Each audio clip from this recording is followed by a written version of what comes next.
जयवीज किचनमध्ये आपले खूप खूप मनापासून स्वागत आहे। हिवाळा सुरू झालेला आहे। बाजारामध्ये भरपूर प्रमाणात पेरू उपलब्ध आहे। तर चला आज आपण पेरूची चटणी बनवूया। पेरूची चटणी बनवण्यासाठी इथे मी 2 पेरू घेतलेले आहेत। पेरू फार कडकही नाही आणि फार नरमही नाहीत। आता आपण यामधल्या बिया बाजूला करून घेऊ आणि पेरूचे जो गर आहे तो बाजूला करून घेऊ। पेरू स्वच्छ धुवून घेतलेले आहेत।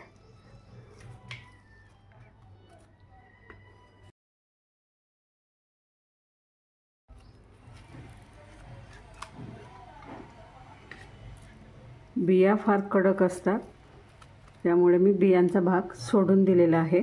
थोड्याफार बिया आल्या तर चालतात।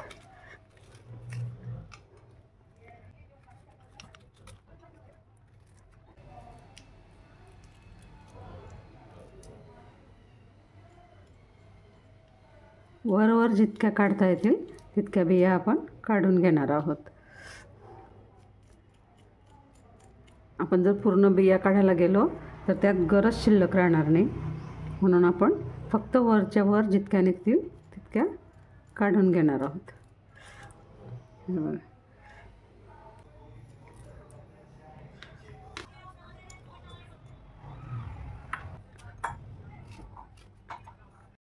इथे पेरूचे मी असे बारीक बारीक पीसेस करून घेतलेले आहे, जेणेकरून आपली जी चटणी आपण तयार करतोय ती पटकन तयार होईल। 3 लसूण पाकळ्या घेतलेल्या आहेत। पुदिना मी माझ्या परसबागेतून आणलेला आहे तोडून। 4-5 पुदिनाचे पानं घेतलेले आहेत। कढीपत्ता देखील माझ्याच परसबागेतून आहे। 5 पानं मी कढीपत्त्याचे घेतलेले आहेत। पाव चमचा आमचूर पावडर घेतलेली आहे। आमचूर पावडर नसेल तर अर्धा लिंबू पण आपण पिळून टाकू शकतो। अर्धा चमचा काळं मीठ टाकलेलं आहे, किंवा तुम्ही साधं मीठ पण घालू शकता। 1 हिरवी मिरची थोडी मोठी आहे म्हणून 1च घेतली आहे। छोटी असती तर आपण 2 घेतल्या असत्या, किंवा आपल्या चवीनुसार आपण कमी जास्त तिखट घेऊ शकतो। थोडी कोथिंबीर घेतलेली आहे। कोथिंबीरच्या काड्या आवर्जून घ्यायच्या आहेत। कोथिंबीरच्या काड्यांमध्ये भरपूर प्रमाणामध्ये फायबर असतं। आता आपण मिक्सरला लावून आता आपण बारीक करून घेणार आहोत। जिरं घालायला विसरली, पाव चमचा जिरं पण घालून घेणार आहोत। अगदी थोडं पाणी घालून घेणार आहे।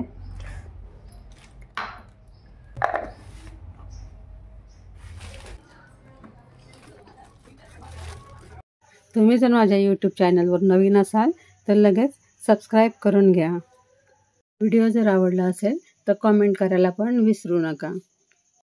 पेरू खाण्याचे भरपूर असे आपल्याला फायदे असतात। त्यातला एक फायदा म्हणजे आपण जर पेरू खाल्ला तर आपलं पोट देखील साफ होते।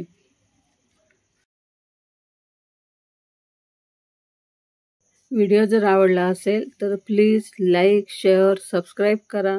सोबत जे बेल आयकॉन दिले आहे तिथे प्रेस करायला विसरू नका, जेणेकरून माझ्या नवीन व्हिडिओचे नोटिफिकेशन आपल्याला लगेच मिळेल। धन्यवाद।